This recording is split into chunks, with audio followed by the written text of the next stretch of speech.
Hi guys, welcome back to Online Learning with Ms. Rogers. I can't wait to get into this math problem today. These are some of my favorites. So we're going to be learning about a particular type of word problem. This is called change unknown. So what that means is that the word problem is going to give us some information, but it's also going to leave some information out. And we have to be math detectives and figure out what's missing. So we have a special word problem. I want to show it to you guys. This is the word problem that we're doing today. So let's get into it and see what information we know and what we need to find out. So I'm going to read the word problem for you. There were 4 balloons. So remember, how many balloons do we have? 4. Good job. Amy popped some of them. So you guys know if you have balloons and then they pop, that means that some of them are going to go away. So that means that we are doing a subtraction word problem because we know that some of them are going away. Now there are only 2 balloons left. How many did Amy pop? So what we're trying to find out is the number that Amy popped because our word problem doesn't tell us that. So let's look and see how we can solve this problem for ourselves. So I have markers. So let's solve this problem. So first it tells us that there were 4 balloons. So I'm going to start with that.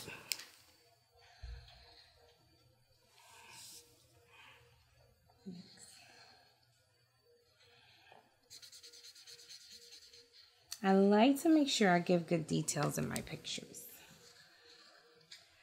So I have 2 balloons,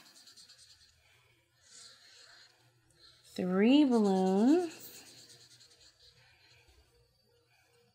and 4 balloons.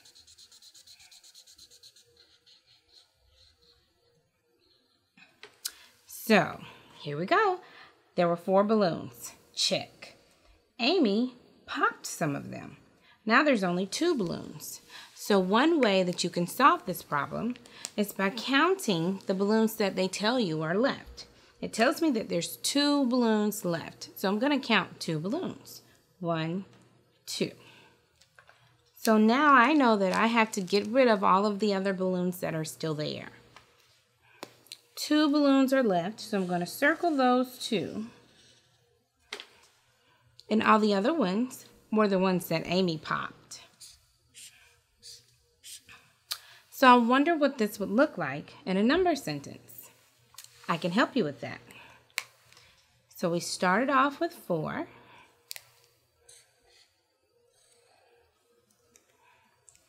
And we know that we're subtracting. So we have to use the subtraction sign or the takeaway sign.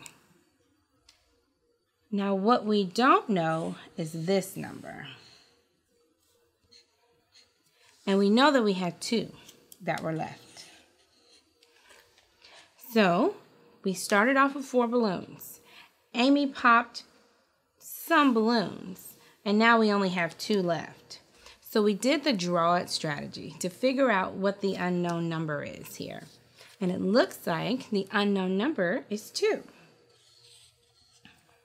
So what this problem tells me with my number sentence is that 4 take away 2 equals 2.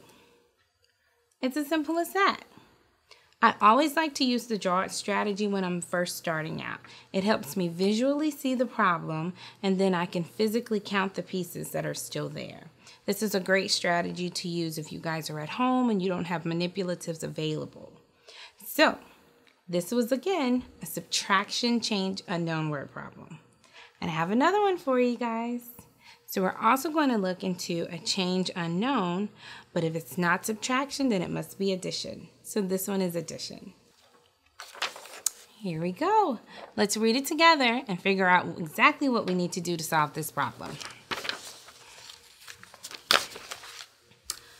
So there was 1 flower in the ground on Monday. Then some more flowers popped up. Now there are 5 flowers. So how many flowers are there? So I want you to think about what the information the word problem is giving you. So what we know is that on Monday there was 1 flower. So I'm going to take a purple marker this time And I'm going to draw out in my number sentence the information that I know. So I know that there's 1. And because I like to use illustrations, I'm actually going to go ahead and draw my flower.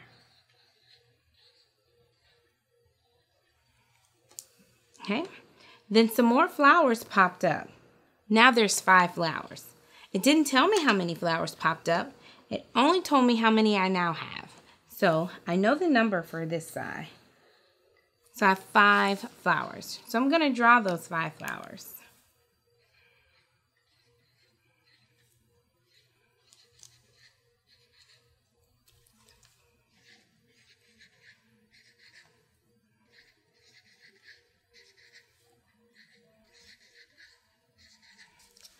So I have 1, 2, 3, 4, 5.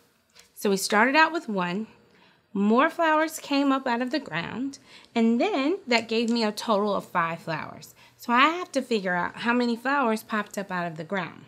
So let's look at the number that we know the word problem gave us that has all of them. Okay? So I'm going to switch colors on this part too. I like to use different colors so you can see where the change is starting to happen. So over here where it tells us 5 flowers, it already gave us the 1 that came on Monday. So I'm going to circle that 1 that came. So I want to look and see how many flowers I don't have a circle around. Let's count them together. 1, 2, 3, 4. So I had 1 flower on Monday, and these are the more that popped up. So that means I have 1 plus 4 equals 5. So in order to keep our pictures going, I am going to draw my flowers again. When you are working and you're doing word problems, the draw it strategy is a good way to see everything that you're doing. Especially with young children, it's a great way to give them an activity to do along with figuring out the word problems. This is an introduction for children to be able to explain their thinking. So I have 1 flower plus 4 more flowers equals 5 flowers. This was another example of the change being unknown. We were given one part of the answer. We were missing the part that helps us get to the total. So we had to figure that out. So I hope you guys really learned something from this change unknown. If you have any questions, feel free to leave a comment below. Goodbye, guys.